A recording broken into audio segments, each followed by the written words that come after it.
Bonjour à tous, bonjour à toutes. Nous sommes le dimanche 7 février et je vous remercie bien sûr de votre fidélité, d'autant plus que maintenant, grâce à mon amie Géraldine, nous avons un son parfait. Merci beaucoup Géraldine d'avoir pris de ton temps pour venir m'aider sur ce souci technique.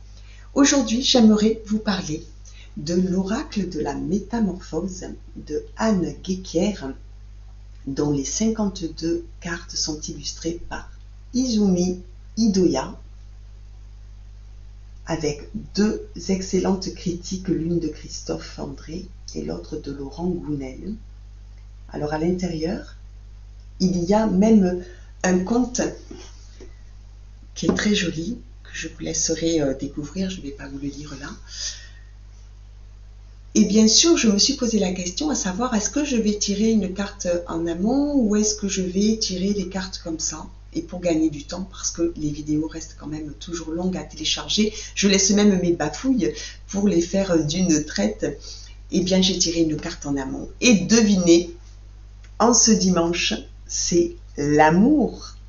Je me laisse traverser par la vague d'amour qui oxygène mon cœur. Alors, je vais vous lire cette carte 21, 2 plus 1, 3, comme c'est étrange. Et puis, bien sûr, je vous ferai part de mes ressentis à ce sujet. Je me laisse traverser par la vague d'amour qui oxygène mon cœur. Cette carte dans votre tirage vient vous parler d'amour dans votre vie. Oui, d'amour. Que faites-vous de l'amour ? Il se peut que l'amour se régénère dans votre vie ou prenne une nouvelle forme. Ça, c'est important. L'amour fait sa mue. Quelle place l'amour prend-il dans votre vie? S'agit-il d'un amour éros avec la notion de plaisir? Philia avec la notion amicale? Agapé, la notion du divin? Storgé, la notion du familial, filial, ou de l'amour du 5e élément, qui englobe tout cela et au-delà, comme l'exprime Leila la sage dans le conte au début de ce livre. Et si vous laissiez entrer l'amour par la grande porte, sans vous fermer aux sentiments, aux émotions, aux états de grâce qui traversent votre être ou qui aimeraient le traverser. L'amour est l'oxygène du cœur, comme la joie est celui des poumons, l'ivresse de l'âme. Il y a un petit rituel, je vais vous le lire, et puis, bien sûr, je vous l'écrirai en fin de cette petite vidéo. Je vous propose de faire le choix de l'amour dans votre vie. Je choisis l'amour en conscience et me laisse traversé par l'amour. Vous souvenez-vous de la brèche de lumière qui ouvre la conscience pour vivre d'amour? Je vous invite à insuffler cet état au quotidien dans vos cellules. Vous allez déployer cet oxygène en vous et autour de vous. Imaginez ce qui se produira quand nous serons des milliards de flammes à faire cela. Commencez maintenant en vous et allez au monde éprouver l'amour avec volupté. N'ayez pas peur. Vous allez embraser tout votre être et toute la création autour. Cette carte, l'amour, m'inspire de grandes choses, avec une puissance considérable. Le dernier mot a été le mot de la peur. Et je répète souvent que la peur est l'inverse de l'amour. Alors je vais vous parler de tous ces messages que l'on reçoit après avoir fait nos demandes à l'univers, comme cela. je voudrais tellement changer de situation. J'en ai marre de vivre toujours les mêmes situations, les mêmes amours, les mêmes emmerdes. Vraiment, l'univers, aide-moi parce que là, j'en ai ras-le-bol. En disant cela au ciel, à l'univers, cela implique que nous attendions des réponses. Sommes-nous toutefois capables de les entendre?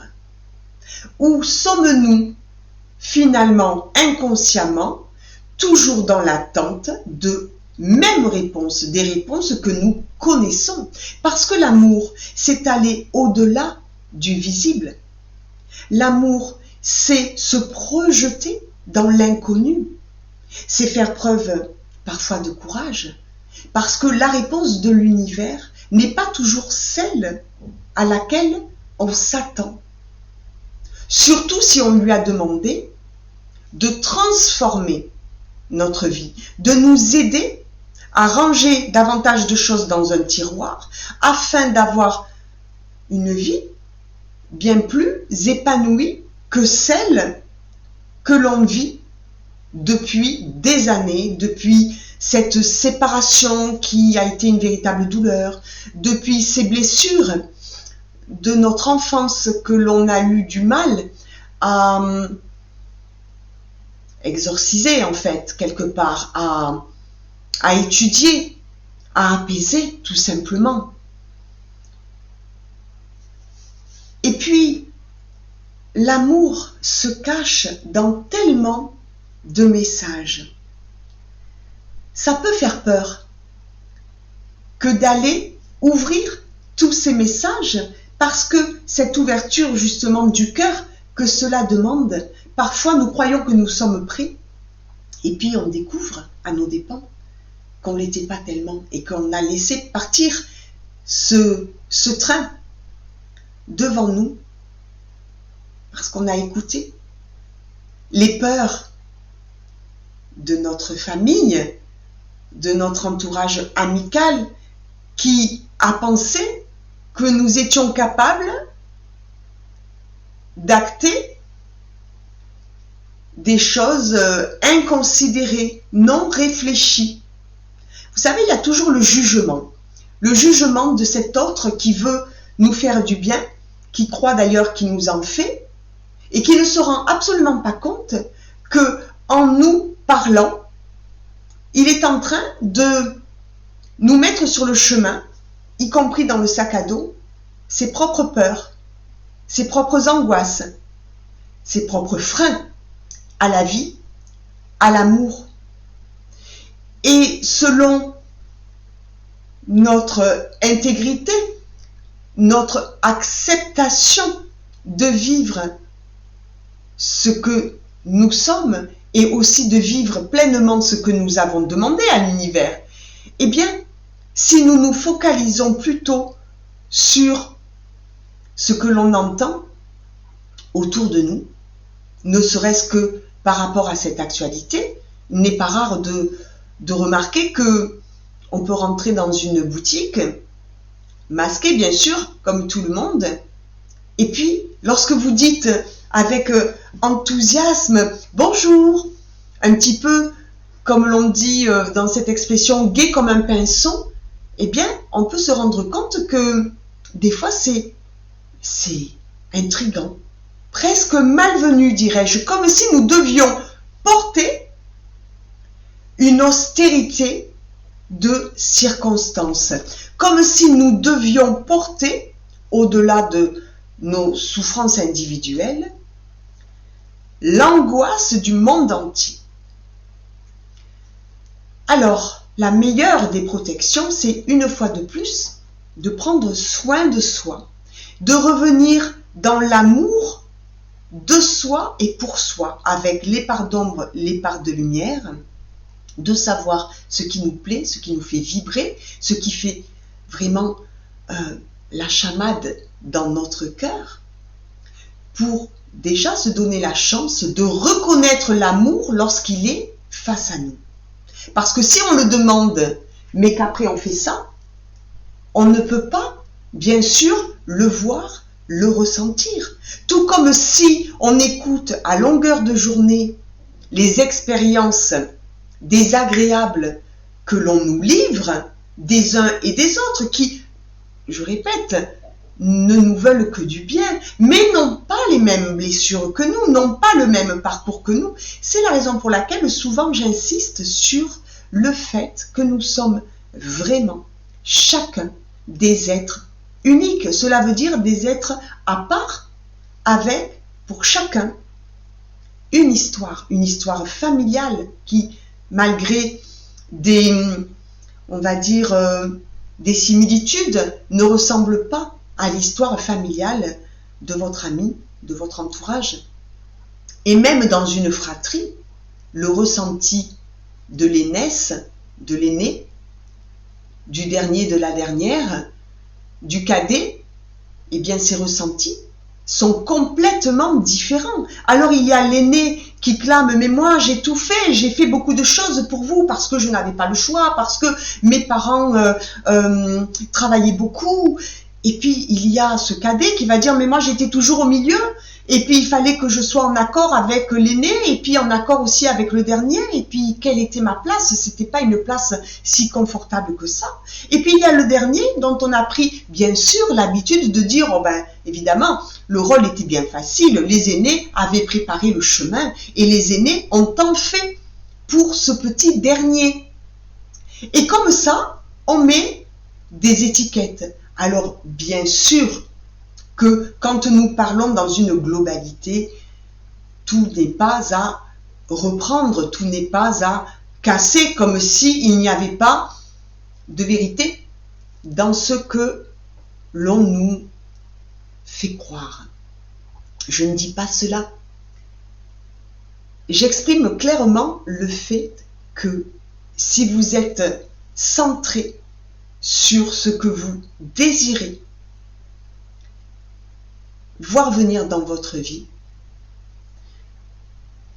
il est important de se protéger des influences extérieures et de rester vraiment centré, de vous accorder suffisamment de temps pour vous frayer un chemin qui soit davantage correspondant avec votre être, mais aussi avec l'évolution de votre être. C'est pour ça aussi que l'amour mue et qu'il va se présenter à vous aujourd'hui avec qui vous êtes, qui vous avez appris à être, en vous lestant de ce qui ne vous était plus utile, mais aussi en vous nourrissant de belles choses, d'une nourriture saine dans tous les sens du terme. On en parle aussi régulièrement. C'est crucial de vous positionner parce que lorsque cet amour vient vers vous, cela va irradier, comme il est écrit, et puis cela va entraîner forcément une réaction chez l'autre. Il faut aussi être prêt à cela. Être prêt à défendre votre position. Être prêt à dire oui pour cet amour, parce qu'il est vrai, authentique, et parce que j'ai pesé le pour et le contre, je suis capable de réouvrir mes ailes. Parce que ce n'est pas comme il y a 10 ans, 15 ans, 20 ans, où là, j'ai peut-être laissé passer le train et l'amour dans le premier wagon. Pas que je l'ai regretté, mais j'ai mis dans ma vie d'autres éléments que cet amour-là, qui aurait pu me porter bien plus haut, bien plus loin. Mais j'ai écouté, j'ai eu peur.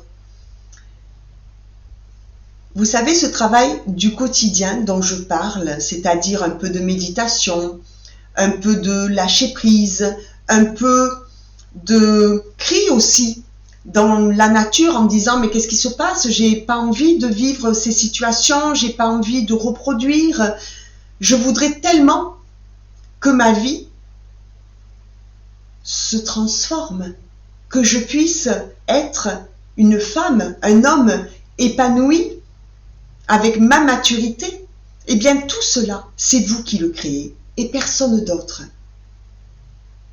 Et pour que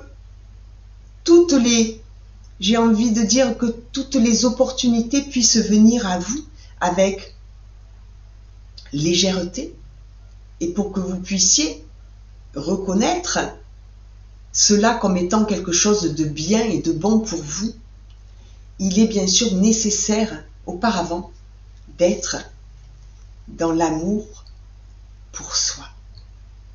C'est la première étape.